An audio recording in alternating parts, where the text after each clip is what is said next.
All right, great. So let's get started. It's now 6:35. Thank you all for joining. So hi, everyone. Thank you for joining us. Whether you're a client, whether you're a friend of a client, whether you're a LinkedIn family member, thank you so much for joining us.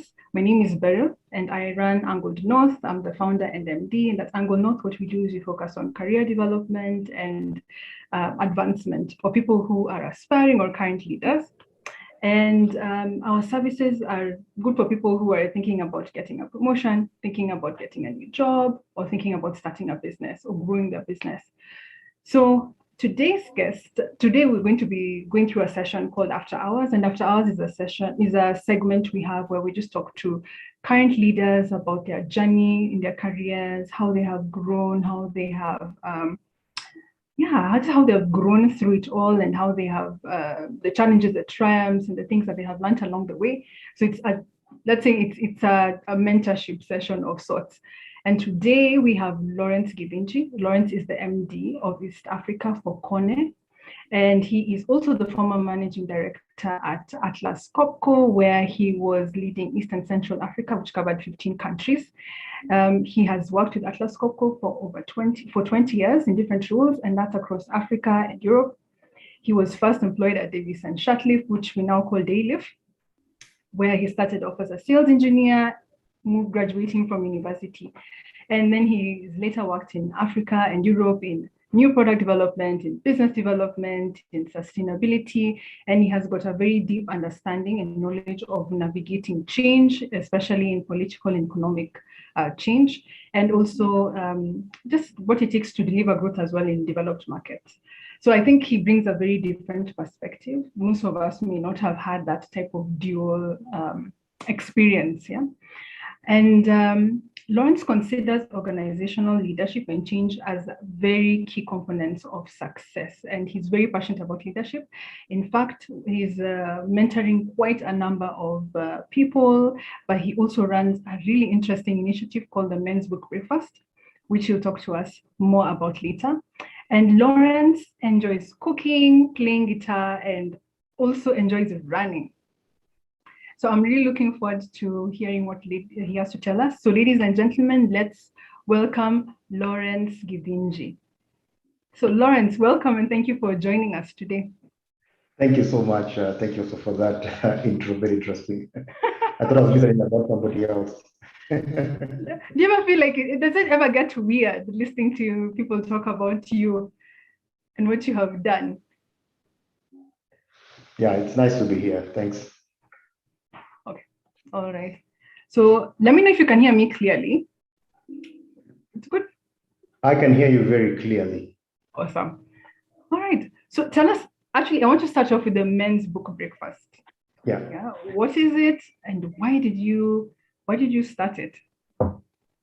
Well, okay, thanks for that question. So the Men's Book Breakfast is a forum that brings men together, sort of sharpen each other, encourage one another, share insights about the journey of life as men, and this through eating and reading. That's why there's a breakfast there. And this started, of course, before COVID. And the reason why I sort of convened this forum the very first time was just to address, the need of mentorship, where there's some young people who contacted me and asked me to be their mentor. Then I thought, I have a book. Why don't we read the book together? The book called The 5 Levels of Leadership by John Maxwell. So they agreed, and then I looked for a few other guys. So we were about 11 people, and then we said, okay, 5 levels of leadership, 1 level per week. We meet every Saturday from 7:30 to 9 o'clock. 7:30 to 8, we take breakfasts as we catch up, and then 8 to 9, we discuss the book. And that sounded like a very good idea. So they came, and they were here very early. Some of them were coming very, even before, just at 7 o'clock, 30 minutes early. And some of them had not even read a book since college. So that's why I started it. And the intention was actually to basically read different books with that group. But when they told their friends what was happening, then there was need to start more groups. And so we, together with some of the founding members, I thought, why don't we see what kind of books we can read a little bit more, and then we put a structure where we have a quarterly season. So each quarter of the year we have one season, and one season would be about between 5 to 7 sessions that we meet, and we read different books. And so we put a sign out there, and then people are signing up. So that's what we were doing. When COVID came in, then it wasn't possible to meet for breakfast. So then we went online, and going online now brought in more people from across borders and across continents. So right now we are doing the Q3 season of 2021, and we have 160 gentlemen spread across countries and reading different books. So we are reading about 8 different books and split in 14 groups. So that's interesting. And then also very interesting is that there's one group that started yesterday from Kitengela. Some gentlemen said, we want to start ours in Kitengela. So they launched one yesterday. So that's in a nutshell, bringing men together to read, eat, share, and sort of sharpen one another. So reading culture isn't dead, there. Let's say it was dead because there's some people who are reading, others say they have not read. So then when you read with somebody else, then it becomes easy or encouraging, and you're able to read together books which probably individually you would not be able to read. Maybe it would be a bit boring, or there's nothing that you can apply in your life, so people would just stop. But when you are reading together, then it's very, very interesting. And you should listen to some of these sessions. Very interesting people, giving their experiences. Yeah, that's really awesome. So for you, it was something that evolved out of just a group of people who mutually enjoyed doing something, and now it's become a thing. I follow your posts on LinkedIn. So I see what you guys discussed last Saturday. Okay, that's awesome. That's really awesome. Okay, so let's start off with. No, I just wanted to add a little bit more still on the reading from the post that you say see on posted online, mostly on LinkedIn. There are ladies who saw this and they thought, can we be part of this? But then because it's men and we're discussing boy-child issues, let's say, I'm not sure that that's an excuse, but we talk about some boy-child issues, then we said no. And then some ladies started theirs called the Ladies Book Breakfast Forum, and other forums that started actually in companies and other places. So it actually goes beyond our men group. Oh, awesome. Awesome. Great to hear. All right. So let's go to your career now. Okay. So what was your first job? How much are you being paid in this job? Okay. Before I talk about my first job, I'll say that one of the things I used to tell myself when I was still a student or even a pupil in primary school was that I don't want to be poor. I don't want to be poor. That was the thing. Maybe not to be rich, but not be poor either. So that was like a starting point. But my very first job after finishing university and being out for about 1 year, just over 1 year, where I was sort of doing some community work, I would say, in a church as a youth leader. The first job was with Davies and Shatliff, where I joined as a sales engineer. Would you like to know how I got that job? Yes, of course. Well, the thing is that during that time, just like now, people used to say it's not easy to get a job unless you know someone. People tell me nowadays, during your days it was easy. No, it wasn't easy. That's what we used to say. So one time I went to the post office, GPO, is it GPO, the one next to Nyaya House? And I sent 11 application letters to different companies. One of them was Davies. And with my very skinny CV, which was like, I think 1 page, or even trying to fit a page, and I sent these application letters. 3 of them came back, and one of them was a regret, another one was a job interview, and another 2 of them were regrets, and one of them was a job interview. Now the job interview wasn't Davies and Shatliff, it was a different company. I think it was CMC then, and I went, and they really didn't like me. I think so they didn't take me, or rather I performed poorly. And Davis and Shadley gave me my application, a regret letter, and also attached copies of my CV that I'd sent and some transcript, because they thought you would need this somewhere else. Then I remembered a story that one of my classmates in uni had told me about someone who had been given a regret letter, and he decided to send back to the company acknowledging that regret letter. So that's what I did with mine. I thought, okay, that's okay. I sent back my CV, acknowledged, and told them that in case something happens, please consider me, just keep the CV. And that time we're talking of post office, stamped envelopes. And that's what I did. And then they later on, after a couple of months, I think 2 or 3 months, they called me for an interview. We were 11 of us. 2 of us were taken, and that's when I started my job, formally working on 1st of April, 1996. Maybe some people here, I don't know if they were alive, they were born yet, but yeah, that's when I started. Yeah, that's such an interesting story. It reminds me of something one of my recruiting partners told me.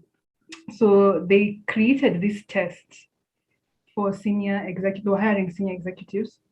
And so what they did is they would have these senior executives come into a conference room and wait.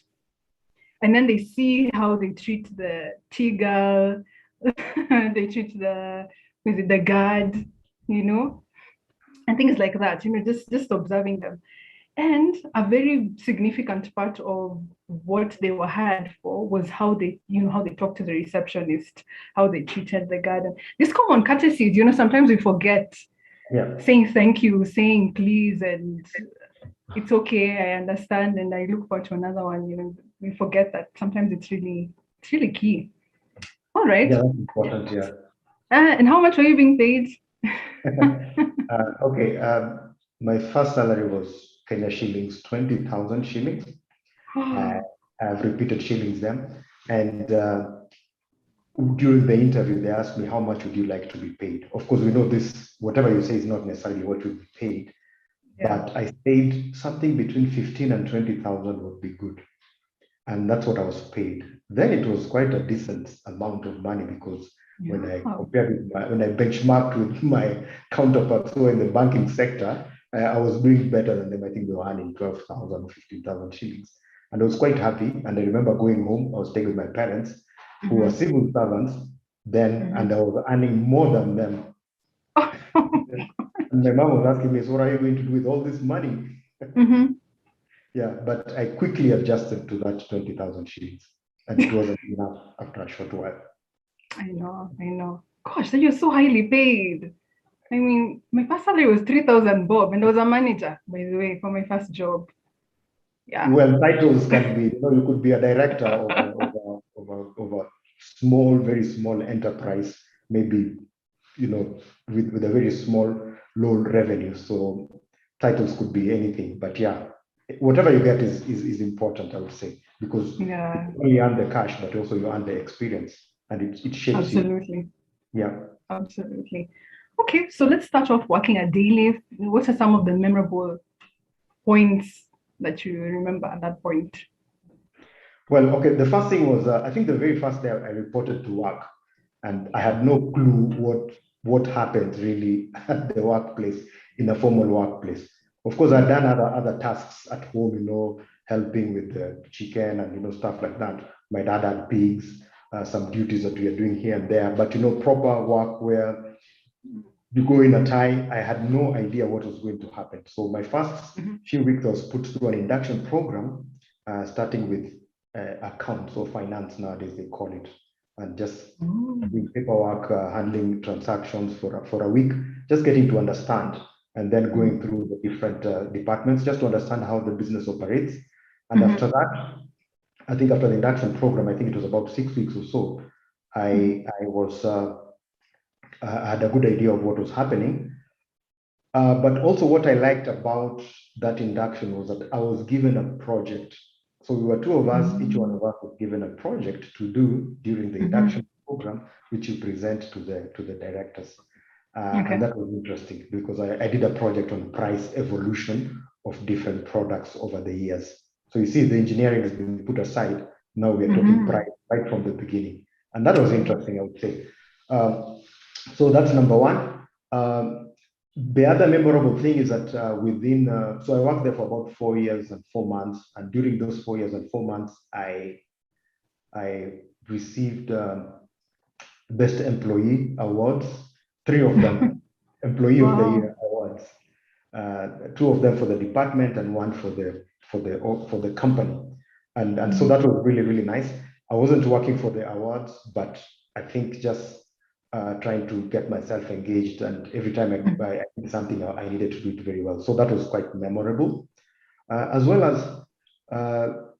that time, just out of college and the first job, and when I was in the swimming pool department during the induction, I got to visit all these homes with swimming pools the whole day. And I was wondering, is this Kenya or where is this? And I thought, this is a very good life. I think I like this. I would prefer also to have my home with a swimming pool. Okay, I don't have a home with a swimming pool, but that's what I thought right now, that wow, there are people who are living large. Yeah.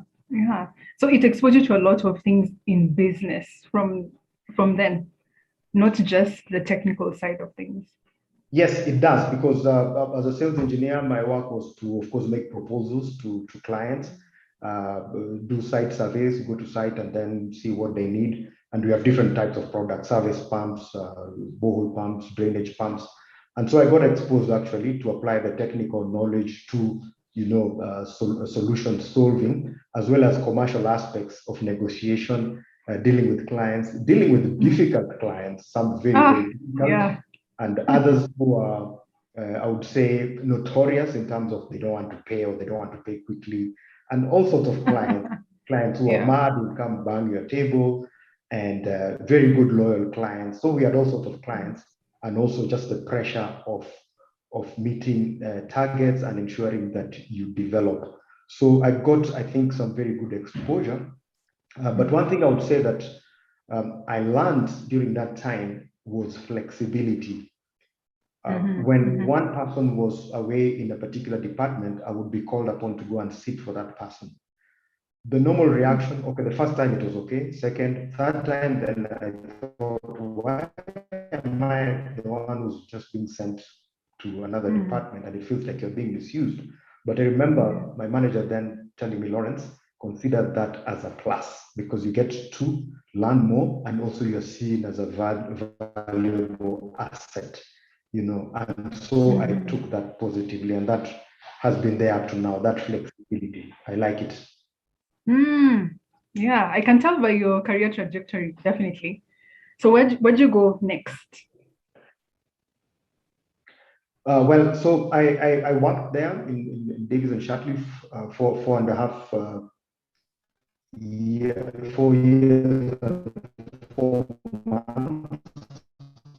I had basically, I would say, 3 positions: sales engineer for the submersible pumps or borehole department. And then from there, I moved to Atlas Copco, which was, that's where I spent most of my time. And it was through a job advert that had been put in the newspapers, and I applied for it. I remember 2 of us actually from Davies and Shatcliffe applied for that job. And we fortunately, the company was also very, that's Davies was quite digital then, even now. So we had computers. So I sent an email to the company, and I also sent, when I sent that email, I also copied myself. I BCC'd, blind carbon copied myself that email, and the copy that I received on my email from what I had sent showed that there was actually a virus with my attachment. So I wondered, did they receive it on the other side? Anyway, they received it, and they called me for an interview, and I went through the interview process, and I was asked to join the company. So that was interesting. So I moved to Atlas Copco, and actually my first designation there was a sales engineer, even though the responsibility was a bit different. It was in charge of sales in Kenya and Sudan. Then we didn't have North and South Sudan, but it was Sudan. So I moved to Atlas Copco, and we dealt with mostly air compressors. Maybe many people may not know what a compressor is, or the idea of a compressor. What they know is what they see in the construction site, but mostly industrial compressors, which are used in many manufacturing. In hospitals, when you're talking about oxygen, right during COVID, where you get the oxygen from, you separate it, use compressors, and many other places. So we sold proposals for compressors and also generators. And what is interesting, that my very first sale when I went to Atlas Copco was actually to Davies and Shatcliffe for a generator for a project which I was working on before I left. That's so interesting. It reminds me of another guest we had called Masharia. Yeah, he also had the same experience. He went back to sell to his former employer. All right. And so, what was your career growth like there? Where did you go next within Atlas Copco? Yeah, so Atlas Copco is a Swedish company, and apparently actually is one of the oldest companies in Kenya. Is a multinational, so operations in many countries. And in that company, I had different roles. So assistant business line manager, then I became a service manager. Then I still within East Africa, then it was 12 countries in East Africa. So, covering those countries either directly, that is ourselves, or indirectly through our distributors in the other countries. And I interact actually with the different engineering sectors, and most of the clients that I was dealing on a day-to-day basis would be engineers, either in a factory, in a manufacturing plant, could it be in drilling, in mining, in a hospital, and all that. And so that was very interesting because we got a big range of products, quite a lot of solutions, and actually we were like consultants. We were basically consultants, and what you don't know is that if compressors that are used in this country, if they failed for, let's say, 30 minutes, there would be a big crisis in the country. Why? Pharmaceutical companies work, you don't have oxygen in the hospitals, industries won't work.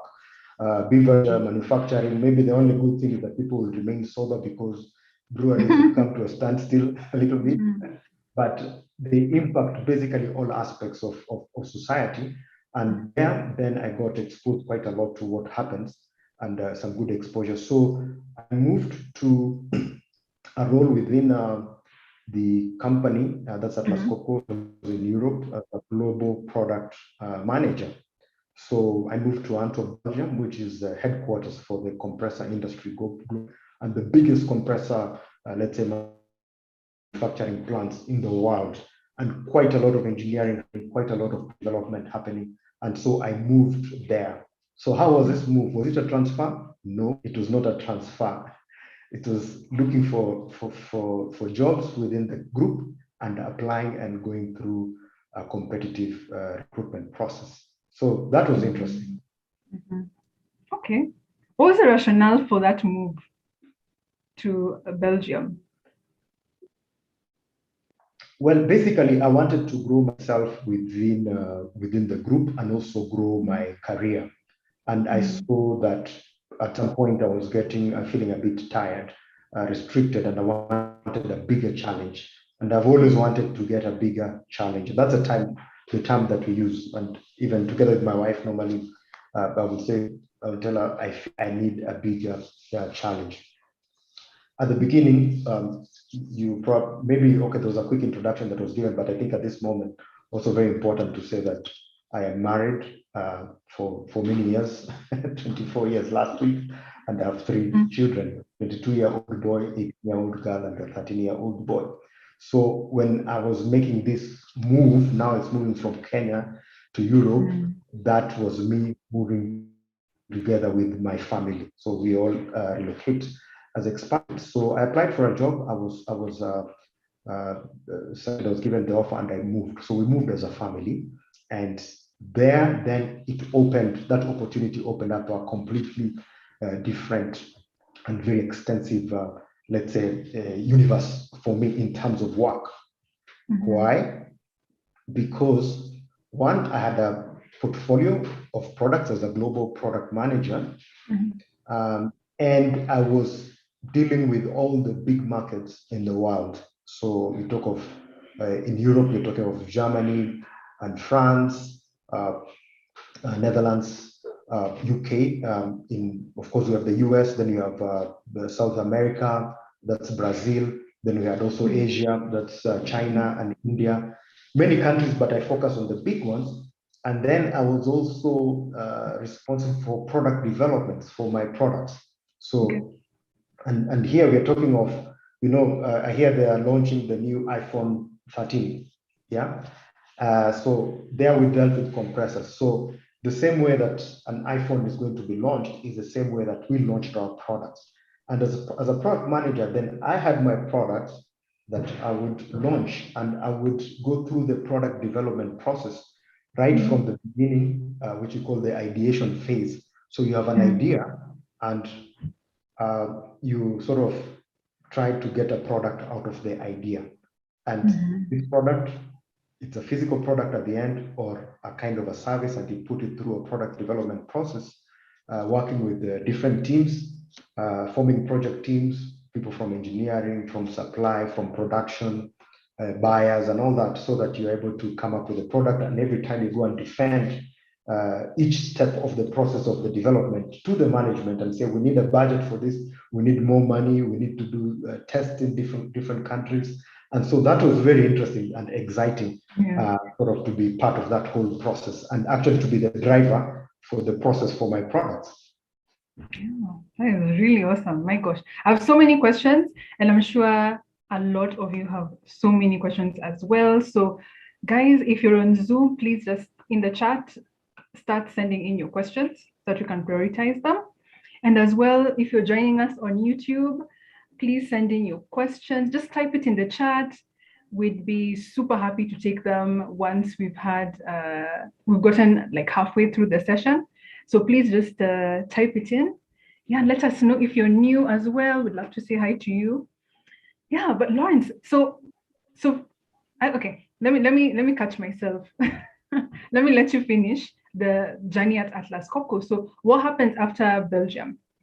After all of this work in product development?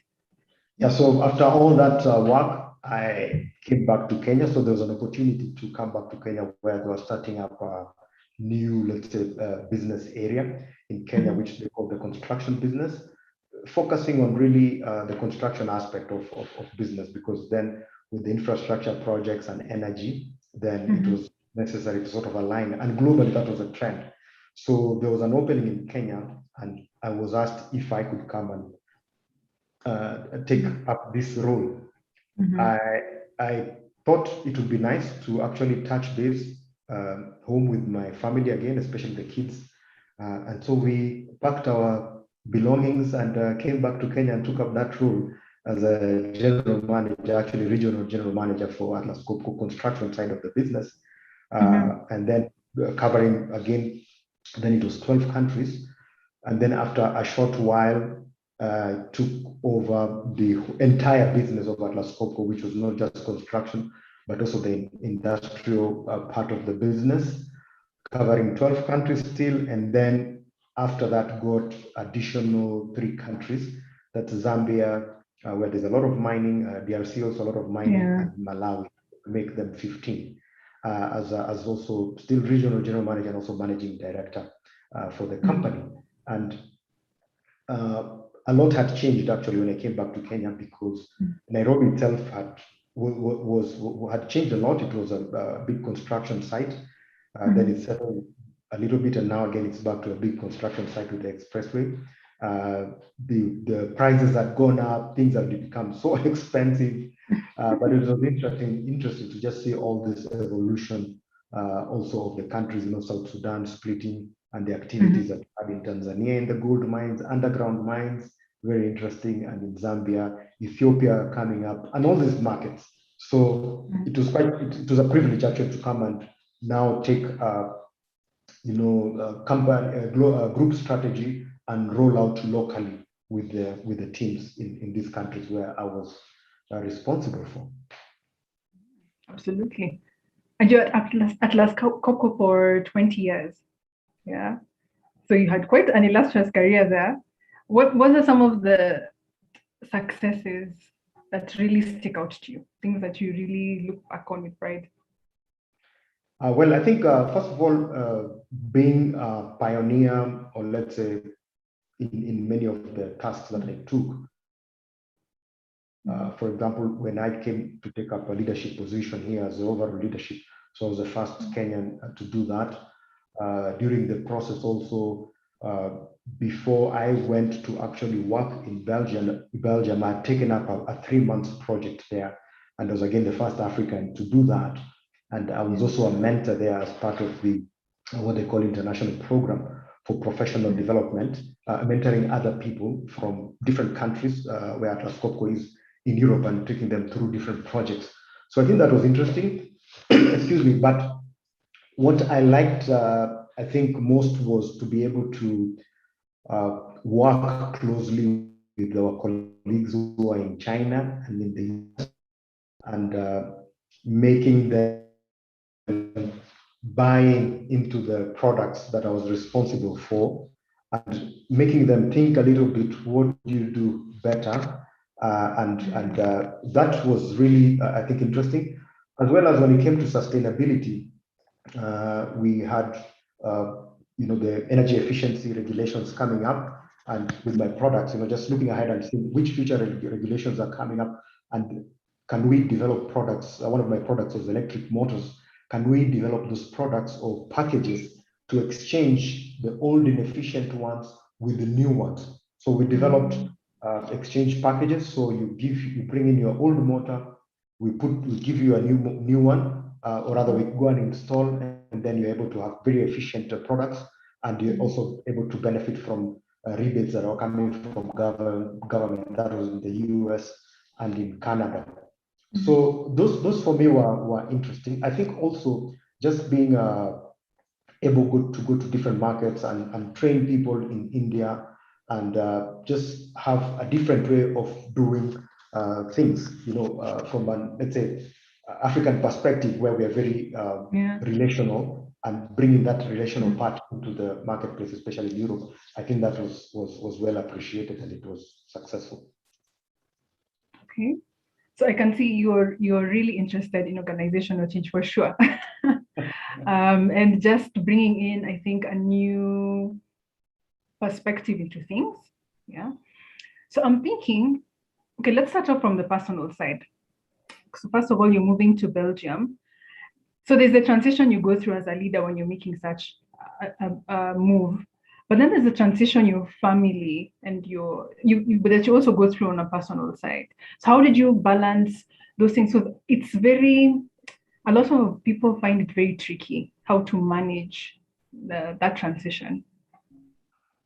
Yeah, it's actually it's challenging, and not only moving out, but even moving back is challenging into the country. But for us, what we did, or what I did, was right from the beginning, even before applying for a position out there, discuss with my wife. I told her, look, this is an opportunity. What do you think?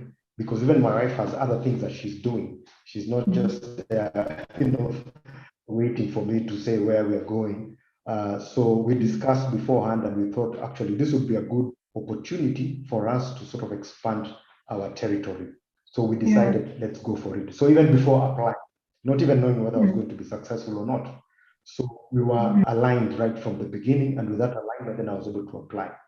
When we moved there, our children the young one was 10 months old, so a baby, really a baby, and the first one was 9 years old.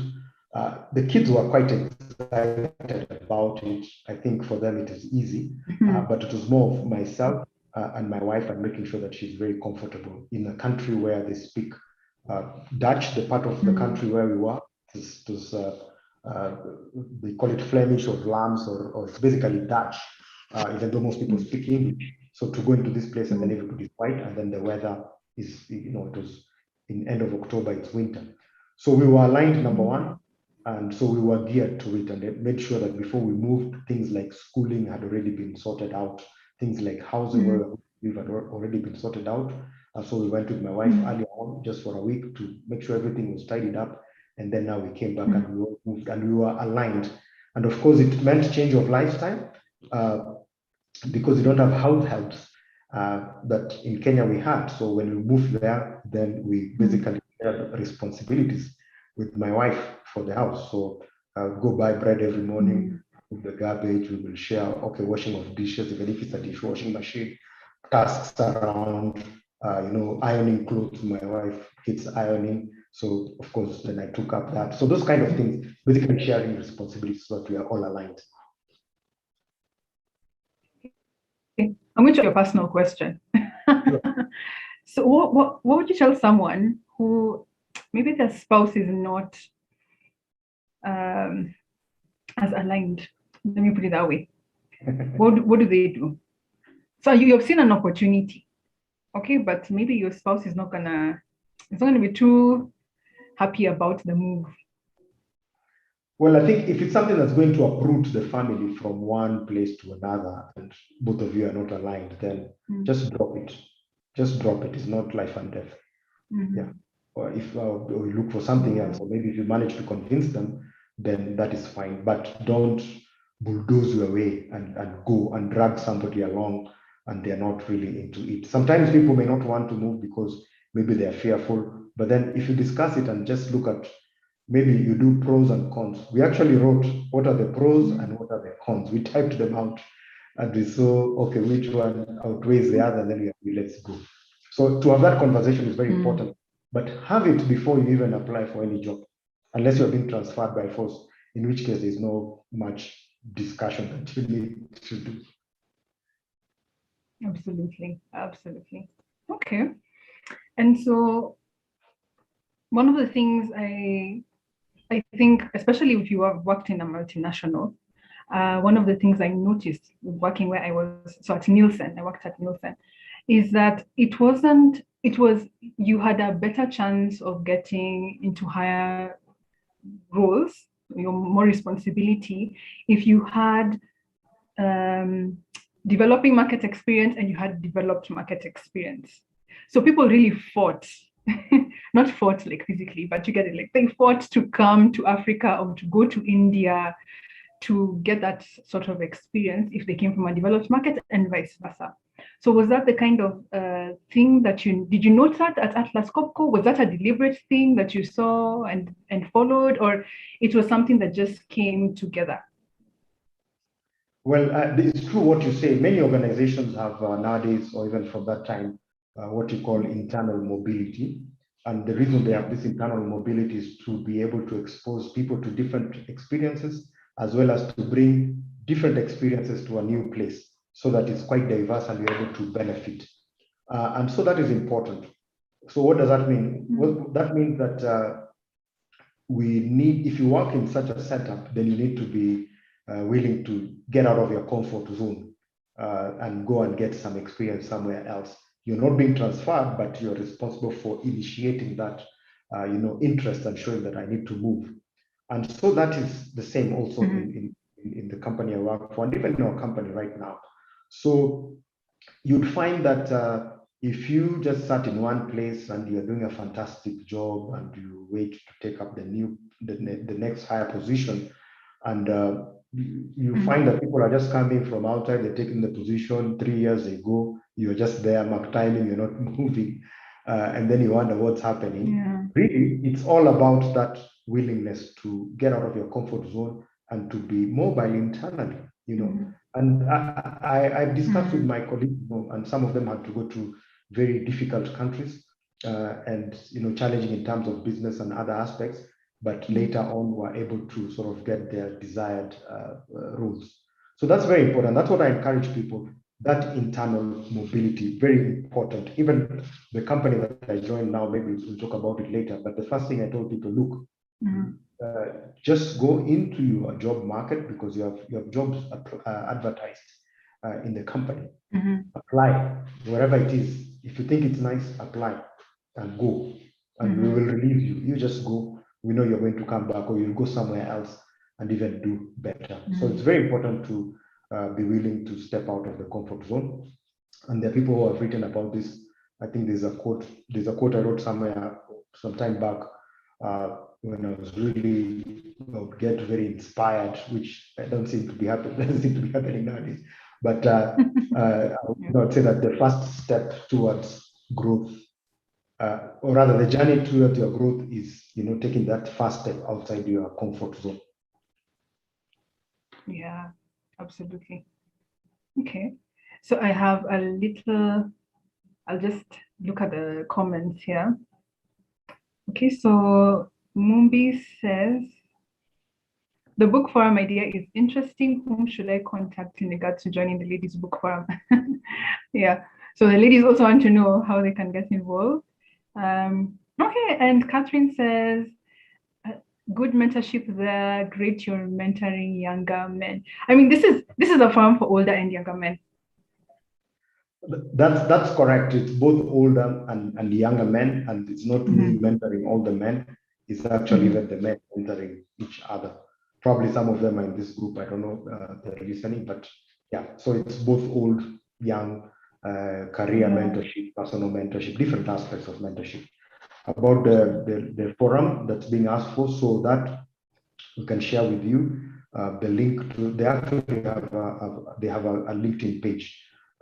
Which you can follow the Ladies Book Breakfast Forum, but I can share it with you, and you can share within the participants, and they can sort of join. We see when they start, even though we are not affiliated, but we get to see what they're doing. So that's available. Absolutely. So I will make sure on the show notes, if you're watching later on YouTube, just look at the description area, and then you'll find the links to those various resources that Lawrence will talk about throughout the session. All right. So,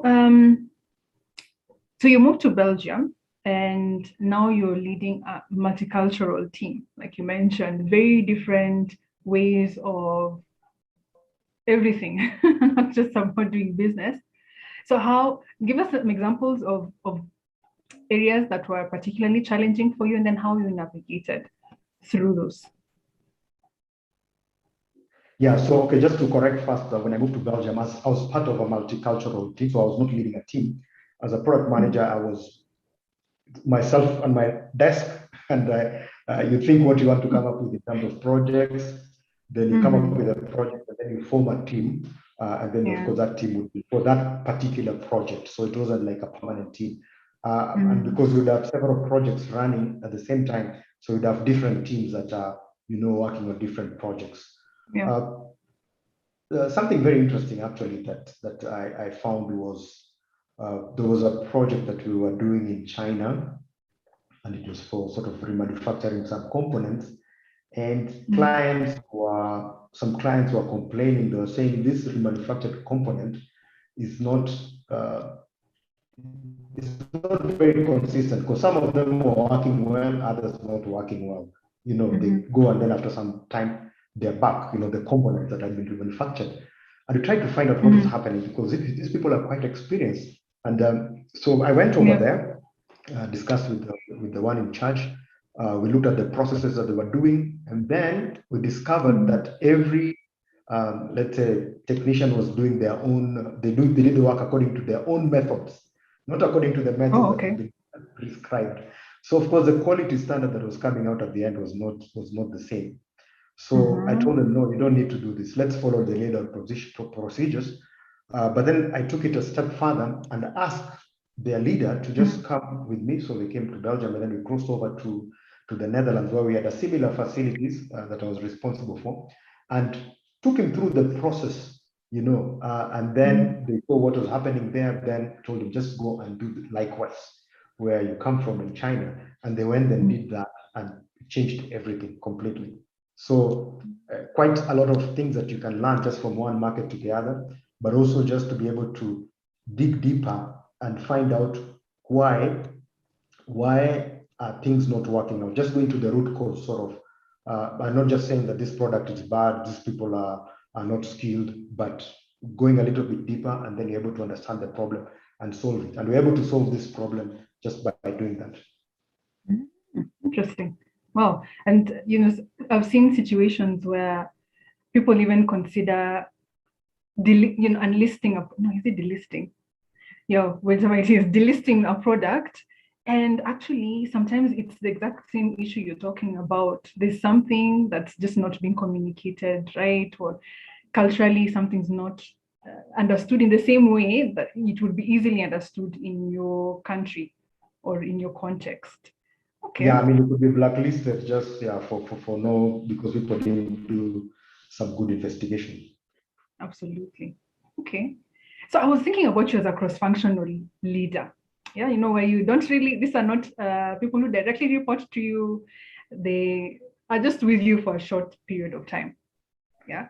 Okay. So what are some of the challenges of that aspect of leadership that you faced? And then, just maybe give us some examples of that as well and what you did to navigate through that. Because I think more people will grow into a cross-functional role as opposed to an organizational leader role, in the beginning parts of their career or etc. Yeah, so just let us know. Yeah, first of all, I think many organizations also talk about a matrix structure, and you'll find that you're dealing with different people one time in a workshop or work group or whatever it is, project, and you have to deal with different people. And if you're the leader, that is the appointed leader, because anybody can be a leader. If you're the appointed leader, the one who's been given the role to lead this team, I think very, very important, you need to make sure that the team members understand what you're trying to achieve right from the beginning. And if not, please do not proceed. When I did my MBA, so let me mention that I did an MBA in strategic management, and I decided to do a thesis that was titled "The Role of Transformational Leadership on Team Performance." So it was really a leadership thesis, but on an MBA strategic management program. So of course I did quite a lot of reading about transformational leadership, and I realized that you need to make your followers understand where you're going. So you really need to appeal to them, even emotionally, so that they're able to buy into what you're doing. So number one, and we know this, number one, if everybody if people don't understand, then you cannot be able to achieve what you want to achieve. Look out for possible detractors. So for example, I had a project. Of course, I cannot disclose a lot of details, but there's a project that I was doing, and in this team there was one of the members who was quite an influential person, quite experienced, very strong technically, who kept on saying, I think in the first and second meeting, that I don't think this thing will work. I don't think it will work, And I explained to him in front of everybody else, and I was quite tough then, that look, Mr. So-and-so, we cannot come to those conclusions before we try them out. But first of all, do you understand why we are doing this project in the first place? He said, I understand. Okay, if you understand, then can we then look at various possibilities of achieving this and try them out? Then if they don't fail, then we can say, fine, okay, it did not work. But to outrightly think that it can't work and to say that it can't work, then I don't think that would be good. Additionally, I also asked him to say whether he was interested in being part of the team or not. And if he was going to be part of the team, then we need to align a little bit and have that understanding. Well, it can sound a little bit dictatorial, but basically I was pushing to get alignment and willingness so that I work with people who are willing. He was willing, and he actually was very, very useful in that group, and we were able to achieve the objective. I like that. And I want to just touch on that a bit. So first of all, what you're saying is you need to be assertive. Sometimes you just need to assert your position clearly. Because sometimes what I've found, I've been in positions where you're in a cross-functional team, and then someone, it's almost like they're suggesting the next move, but they're not really saying that we have to do it. And then what happens afterwards is some people understood it as a suggestion. They didn't think that this was the way we had to go, and then everyone is up in arms afterwards as to why the project is not proceeding or anything. Yeah, so I like that. But a second thing that I'm just thinking you must have faced is what happens. What do you do when you are moving back. Let's say now you're moving back to Kenya. You're moving to lead some people who are your peers, maybe when you left Kenya, and some people who maybe not even your peers, but they were gunning for this job. They were gunning for this job, and now you have come and you're coming to lead them. How do you transition with that team? Because it's a very difficult place to be for both parties. Well, I think very interesting point you said. Actually, I came back to even lead, like someone who was in the team that recruited me in the first place. Yeah, and much more senior, very respected. And I think you need to respect your colleagues, all of them. Everybody is important. So when you come, when I came back, I was coming back to sort of, like I said, we were starting up a new sort of business area, but not with new people from outside, with the same people or part of the people who are here. And we created a team. And before I even landed back, I asked the people who are going to be my team to just prepare for me their priorities as the managers. What were their priorities and what are their challenges and what support they needed? So I asked them to prepare that and send to me even before I come back. So when I came, we went through them. So of course, they put in what they thought was interesting, and they saw me as someone who was going to facilitate or help them or support them to achieve objectives. So then we came and worked as a team, and that worked very well. And remember this thing of position. It's sometimes it's misused. Position and leadership, those kind of things that sometimes they are mixed up. So you think because you have a particular position or a particular title, you are a leader. No, you can be like someone say, like the tail in a pig has no influence on the taste of the bacon. It's just an extra, title that you have or qualification. So you need to be very clear about that. So align, make sure that people are on the same page and you are there to support. Especially a leader needs to support the team, and the team will support the leader. Yeah. Okay. So have you ever encountered, I'm going to dig a little bit deeper, but have you ever encountered a situation where, especially someone who was hoping they would have gotten the same position as you, and they just were not having it? So maybe you tried to be cordial, you tried to invite them into the circle and get their thoughts on things, but they're just not having it. What do you do? Because and sometimes it's not even someone who's gunning for your job. I've seen the situations where sometimes for some, maybe they feel bad that the leader they had previously left, and so you're constantly being compared to this other person who's now left. Yeah. So yeah, your thoughts on that? We'll leave it at that. Well, of course, that happened to me. There's a position I took up, which there were two people gunning for that position, and I came and took that position. Actually, when I came back, and one of them was my friend, and of course, he was hoping that he was going to get it. But we discussed with him, and I told him, by the way, this just thing that we talked about, internal mobility, that this is very, very important, and that is what is really being considered as a strong plus when it comes to progressing to the next level. So if somebody has that, then it will help. And we had a very cordial conversation, and I told him that you need to actually step out. You need to find a place where you can step out. I will support you, and you can be able to progress. And that's what happened. And he was able to step up, and he was able to progress. Yeah, to also show respect. Of course, there's some people who probably they say, okay, we this is unfair, we don't like it, and they leave. I've had stories before, people who quit because they didn't want to accept the fact that someone who's junior to them has now become more senior than them.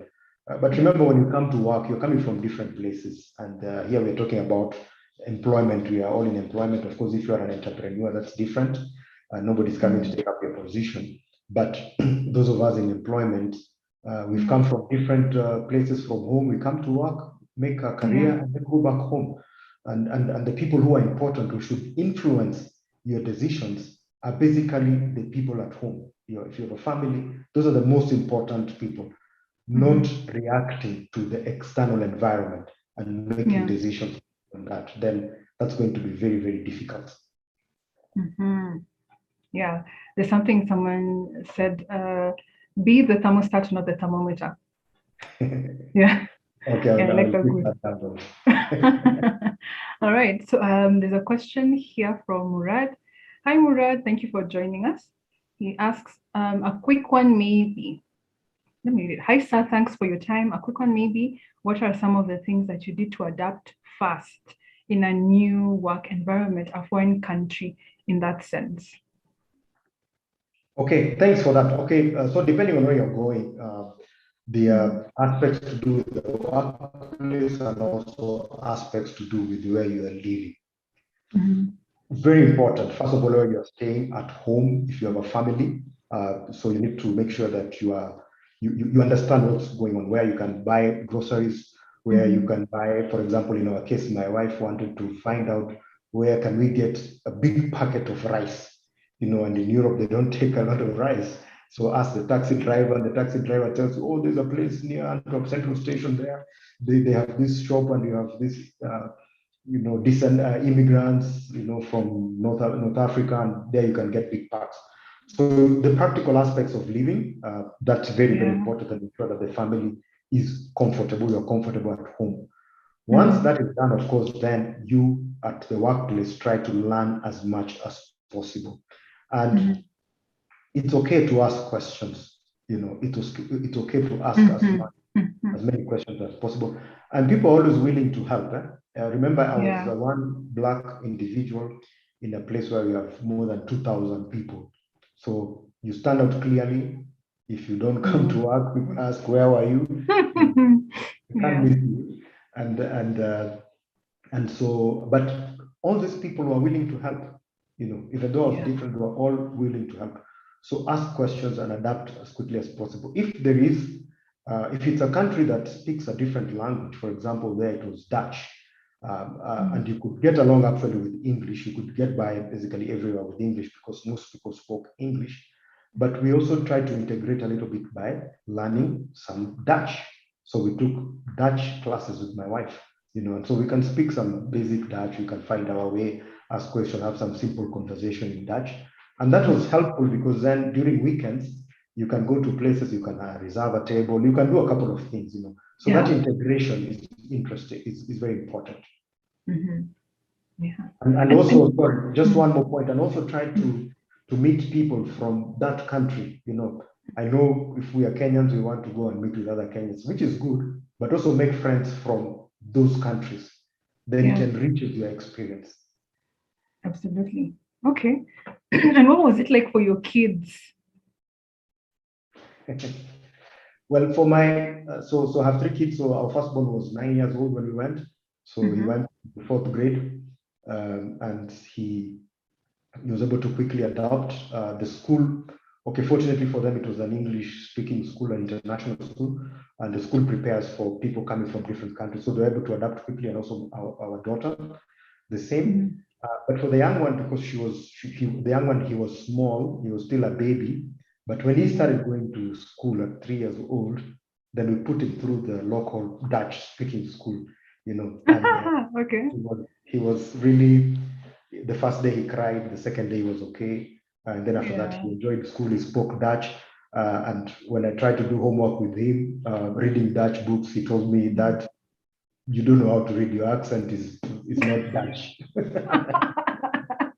Oh, so it came back to you. Yeah, but then we got them involved in different activities in the music academy, the sports club, and all that. So they got to sort of enjoy or experience the life of that country as well. Awesome.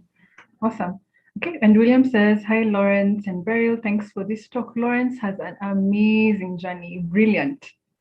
I didn't say it right. I said brilliant. It all starts by moving from the comfort zone. And I agree, William, 100%. Yeah, there's no growth. There's no growth without some discomfort. I don't think. Is that possible, Lawrence, to grow without being uncomfortable? Well, I think unless it's a physical growth from eating, and at some point that will also be uncomfortable, you still have to Yeah. be. I mean, you'll experience some discomfort here and there, and it's a journey of life anyway. Okay. All right. So we were in this space now where you've transitioned back. You've come back to Kenya. What's it like when you're moving from leading a cross-functional team, people who don't report to you, and then now you become the organizational leader? And then for you, you went into 15 countries. No, it was 12 countries. 12 countries together. So what was the transition like? What are some of the things that you learned out of that experience? Well, I think that for me was very, I think it was another transition which I had to adjust to because you're coming back to a big office, physically, very big office where you're sitting alone, and there's a management assistant, there is all this, which goes with that position. And so I was feeling like, I was feeling very odd because I was used to working in big teams and with counter colleagues more or less same level. And also in a place where the power distance generally in Europe, how people perceive the seniors and seniors perceive the people who are in lower ranks is very, very small. When you come here, everybody now calls you Mkubwa, boss, all these kind of things. And so trying to adjust to that and trying to tell people, no, I'm okay. Don't call me sir. People are calling me sir and I've not been knighted. But that transition, I think for me was a good learning curve in terms of now I have to take the global strategy and then come and localize it and involve the people to roll out that strategy and then to get everybody to buy into that strategy. So it was important to make people understand. So the first thing I did was to be very, very open with the performance of the company, how we are doing, and even some KPIs that we had. So we had, for example, a newsletter, and in the newsletter, I would write like, okay, everybody in this company needs to know this KPI. And next time I'm walking around, I will ask you if you know that KPI and where we are in terms of that KPI. It's a financial KPI, but it's important that people understand and they know how their contribution helps towards that KPI. So, and I remember I would walk to people and ask them, hey, do you know this? So, they would tell me, yeah, I think it is ABCD. And so basically, even though you're leading an organization, leading many people, I would say from the top, but it's moving along together with them by making them understand what is really, really important for them. And telling them, guys, what if we don't achieve this, then we cannot survive. So you all need to understand it. Now, with a good organization structure, where you review all the roles that are needed, all the tasks that need to be achieved, you're able to accomplish that. But what we did was to ensure that everybody in the organization had a written mission. So this is your job description, yes. But your mission, it is this A, B, C, D. And that mission may change. So at the beginning of the year, we check whether there's some changes and then we'll adapt the changes. So everybody had a written mission which they signed and said they understood the mission. And so now you work according to your mission. So you see, you're all able to move in the same direction. That's an interesting one. Can you give us an example of what was your mission? What did you write as your mission? For me, my mission was to basically lead what we call the customer center towards number one, strategy, to ensure that we have a good strategy and are able to achieve good profitability in line with the group goals, and then ensure that we have people who are motivated, that we develop them and they're able to grow in their careers, and also we're able to do the business sustainably. What I did was to split the mission into simple, understandable languages, which people will say, people will use different things. But this I learned from one of my former colleagues, a senior person, and told me that the head of the organization is in charge of the strategy.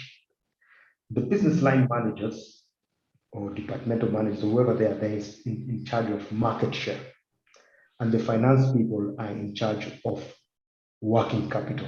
So strategy, market share, working capital. Those three are a good triangle that are able to ensure that you deliver and you're able to continue to grow. And of course, there are many other things that will fall in between there, but those three: strategy, market share, working capital. Working capital. Yeah. Okay. So I'm guessing a lot of the KPIs that you would emphasize would be around those areas. Yeah, but you see, if you talk about market share, if your market share will grow, one, if you have customers who are satisfied. So customer satisfaction goes in there. Employees also need to be satisfied. They will be able to, they'll be motivated, they'll be able to grow. If on the working capital, you're able to take care of your assets, and ensure that you use resources in the most efficient way. So efficiencies and everything fall in there. And of course, strategy, where are we going?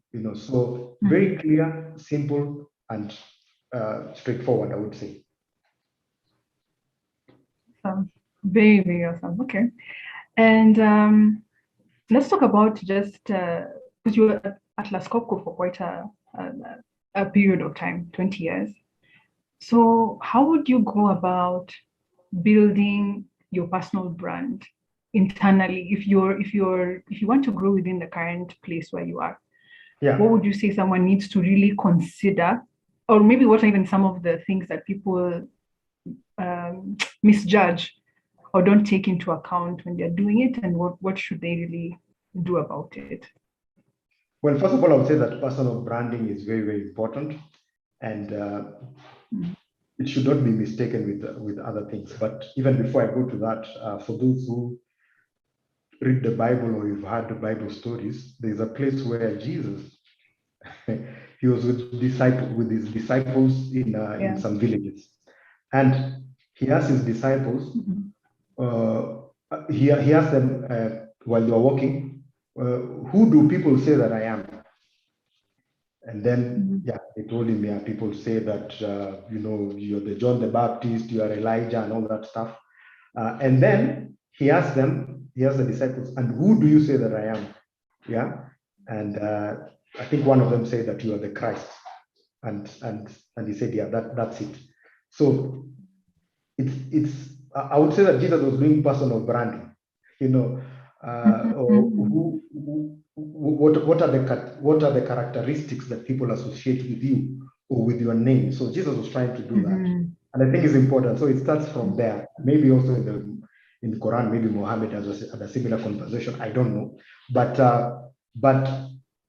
I think when people look at you, they will always associate you with something.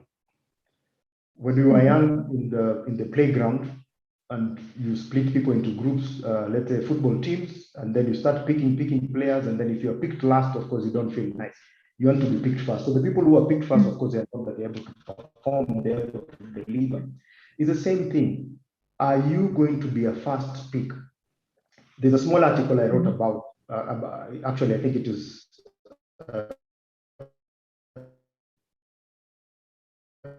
career growth. Are you a first pick? I posted it on LinkedIn I think time last year.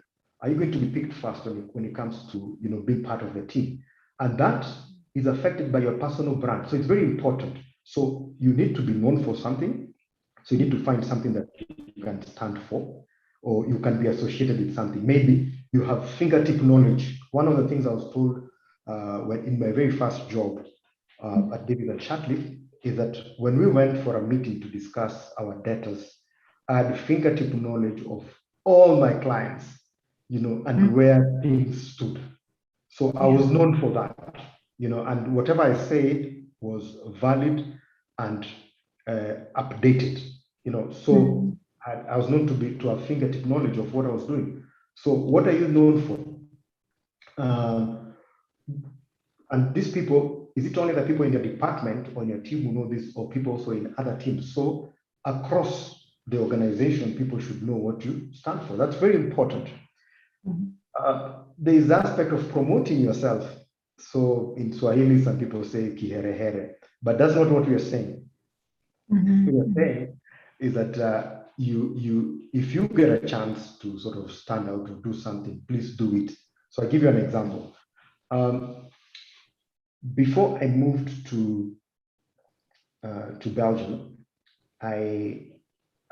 so there are two instances, two examples I can quote. One was whenever we went for, let's say, regional seminars, with the guys in Europe, Asia, Middle East countries, then I would always have a best practice. And I talk about this big maintenance contract that we have with the mines in Tanzania. And I would prepare something. So I would always go prepared with a couple of PowerPoint slides and ready to showcase. And even say, by the way, is there the opportunity for best practice to show? Then I would show that and, of course, learn from others. So, of course, you're seen as being very proactive. At the same time, you're also promoting yourself or promoting your country. And that helps a lot in terms of visibility. Number two, when we went for let's say, dinners, still in these types of events, you go for a dinner, people are talking, maybe it's a cocktail and people are just out there talking, taking drinks and all that. I would try to talk to people who are not from my country, so people from other countries, so that they get to know me. And in one of the conversations, and really that's getting out of your comfort zone. In one of the conversations, I can tell you, I was talking to two gentlemen, and I was telling them the way in Kenya we are very, very highly educated people. Also, when it comes to technical skills, engineers, technicians, and all that.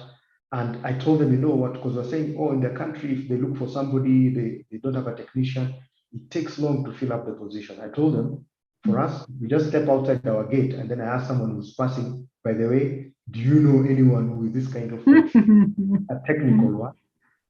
By the end of the day, I will have 5, maybe, or even 10 names of people who are qualified. So I did that, and I was talking to these people. Little did I know that in about a month, that one of those people would be in the recruiting team that was looking to fill up the position, which I took. So when they invited me for the interview, the guy told me, Lawrence, okay, remember the conversation we had there, and it was really, really interesting. So already they know who you are, what you stand for. You are proactive, you are a promoter, and this helps you. So you promote yourself and also promote others within your team, not just yourself. Yeah. So there are a couple of things that you can do, but personal branding is very, very important, and it is not kiherehere, or if it is, then for good reasons. Yeah, I like that. Yeah, and it's interesting you should put it that way, because I think a lot of people, when they think about personal branding, they're like, oh my goodness, I feel so icky. Like, now I'm going to be telling people what I do, and I don't want to be seen as just what's the word? I don't want to be seen like kiherehere. Yeah. I want to be, I just want to work, and I want my boss to just recognize my work for what I do. I just want people to just know me by my work. What would you say to someone who has that kind of attitude towards it? Well, again, it goes back to the whole aspect of stepping out of comfort zone. That's very important, because if you don't say it, somebody else is going to say it and will take up your position. Who moved my cheese? That book. Yeah. And many other books trying to illustrate that. But I think what's very important also, when it comes to personal branding and even when you step out to showcase what you're doing, you should be, again, someone who does good work. There's something you can show, not just be a loud mouth and there's really nothing to show. Yeah. But they say when all is said and done, there is more that has been said than done. It should be there is a lot that has been done too. Yeah. So you should have results to show. But if you are feeling that, you know what, I'm an introvert, I can't do. Let me surprise you. I'm also an introvert. I'm happy alone. I can refresh alone. I don't need to be out there speaking to people. But again, I don't want those other people going to take up opportunities that I should take. So I should be ready to step out, even if it feels uncomfortable. So I'll give you an example. When I started the men's book breakfast, and we were just discussing here, eating and laughing and learning from one another, the first time, then I thought these guys are saying very interesting things. Why don't I note them down? So I started to take insights just on one page of what we were discussing, or what we were reading. So just a one-page insights written in a green pen. Then I decided, what if I post this on LinkedIn? Yeah, so other people can see what we are doing. And it was not to market or anything. It was just to find something that I can also share, which I thought now was useful, and maybe value adding more than maybe other things that I see. And I took a picture, simple picture, and posted. So when I posted, then people started to see this. So I was posting consistently. And actually, that is what made this men's book breakfast grow up to now.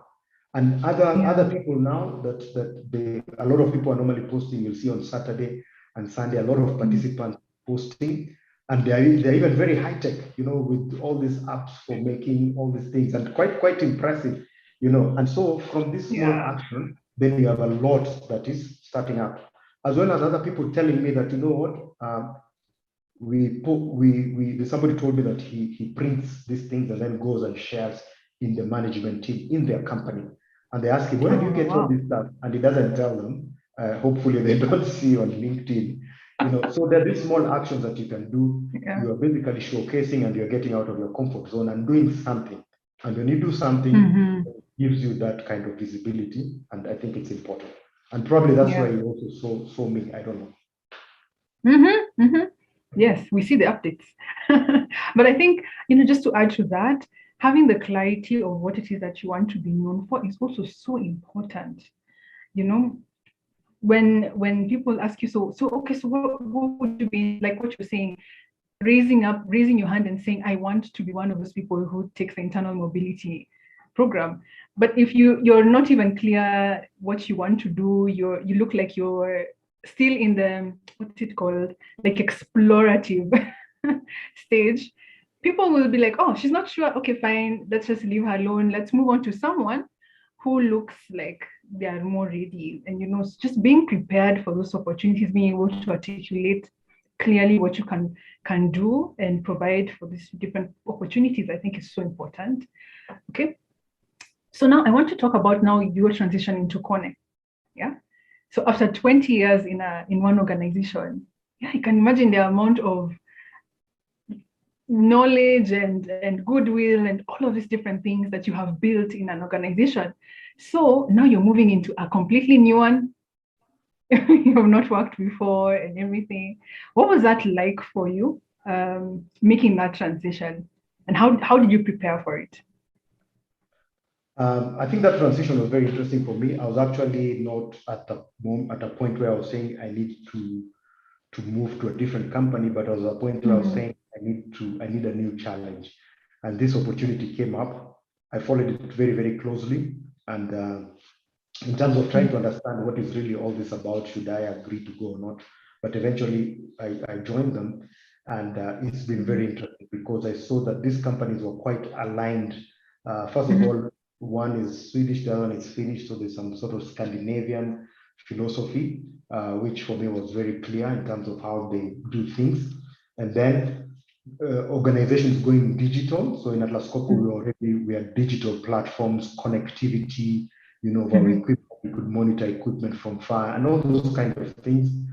And then this other one was also following the same journey and being very digital. So it was easy for me in terms of transitioning, sort of ready to embrace you and work with you and let you learn. So I went actually with a learning spirit. I also posted something in my little kiherehere on LinkedIn about what you need to do when you move on a new company. If you check out my name, you'll see some of my posts, what I did, when you still have the outsider sort of feeling and you're in the new company, you try to, some few things that you need. So for me, it wasn't a difficult transition. It's just a new product, I would say, but a lot of other things were more or less the same. but also quite exciting, because I never thought of elevators or escalators in a lot of, let's say, technical sense. But it's quite an exciting field, especially with the digitalization that's happening. Yeah. So, now you have an elevator where you can just, it knows your face, it opens, knows where you stay and all that. And quite a lot of interesting things happening.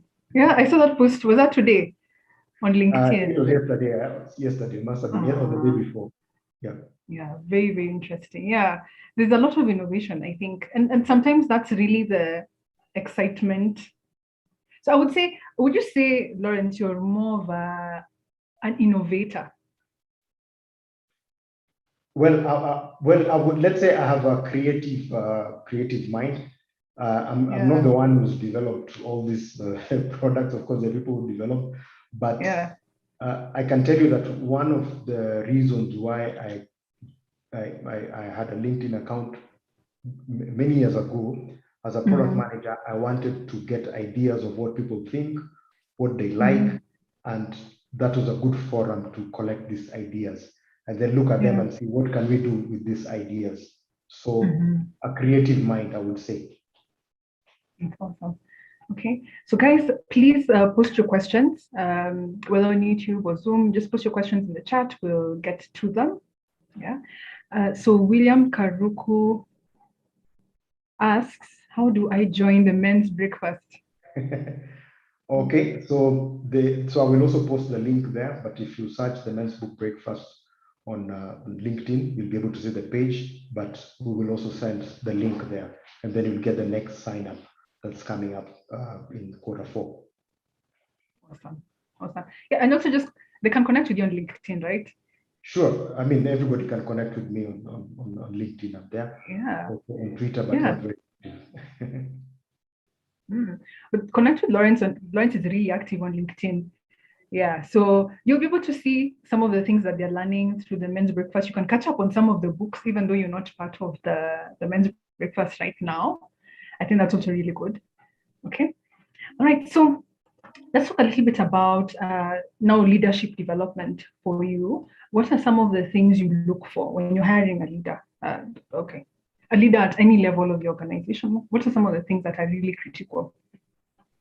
Well, first of all, when you're hiring somebody, you're not hiring just for that position, you hire even for future positions, and you're looking at potential for growth.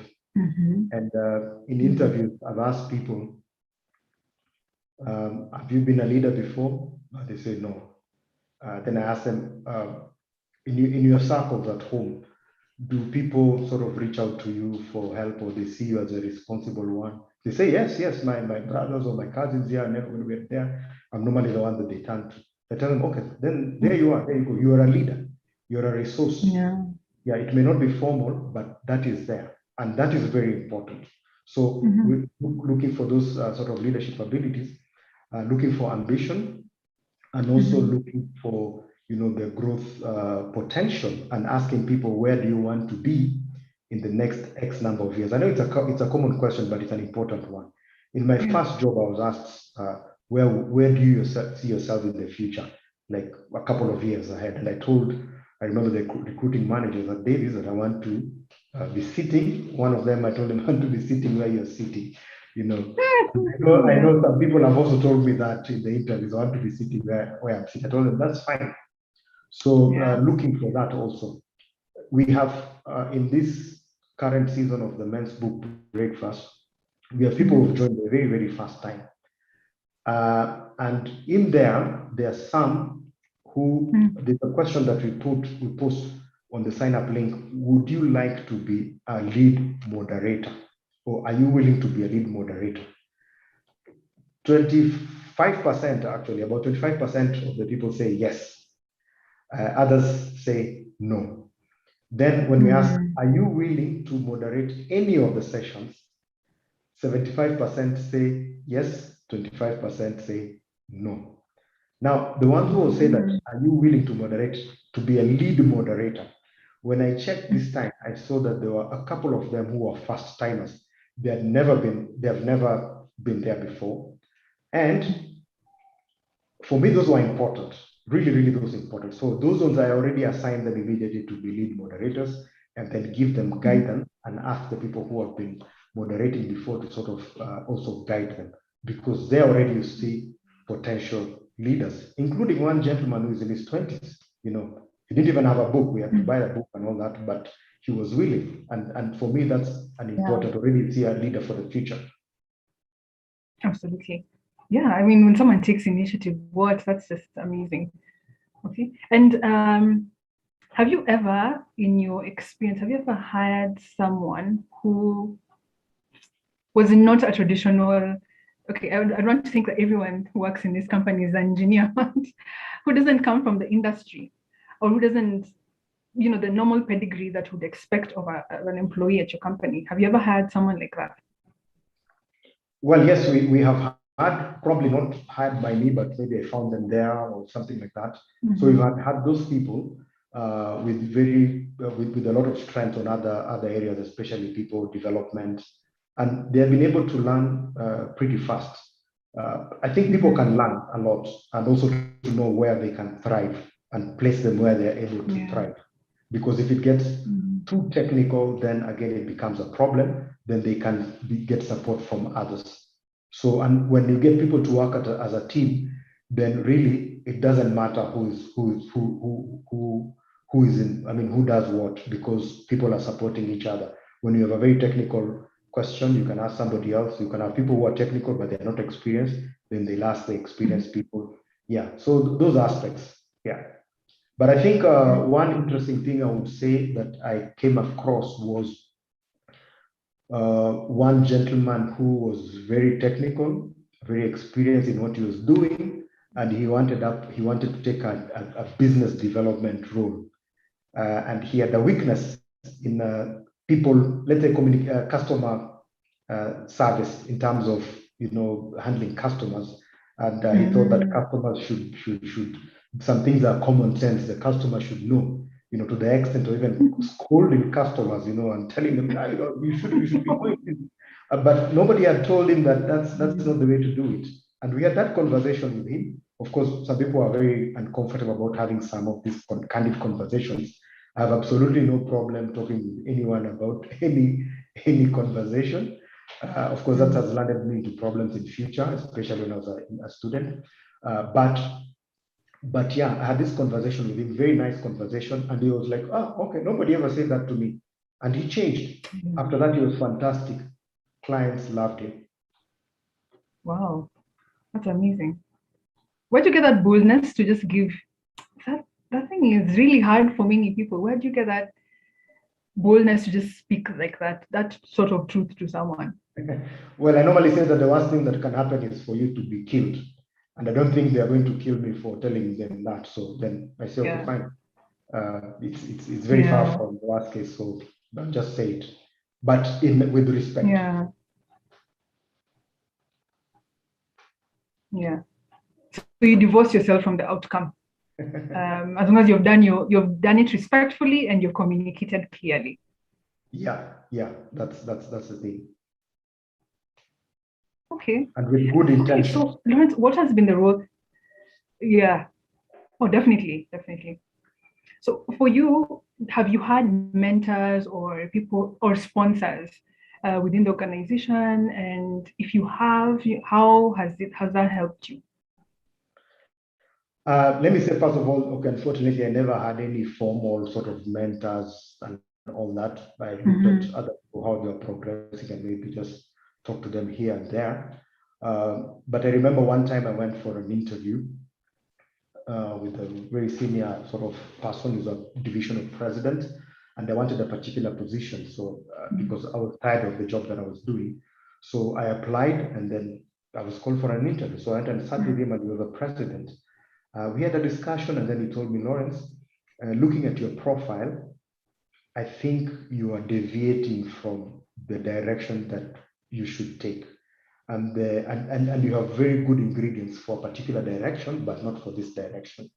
So I would strongly recommend that you take the other direction.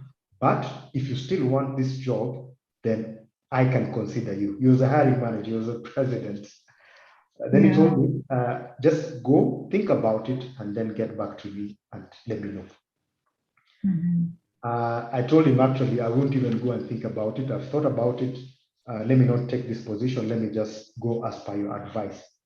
So when I said that, he told me, that's very wise. And if you need any other kind of discussions regarding your career and all that, please be talking to me and I will sort of guide you. And sort of there, I got a kind of a career mentor, and that was interesting because he gave me some sort of truth and advice. And I thought that was very candid of him. He was a German guy, so they say Germans are very candid, very open. So, but I really appreciated that.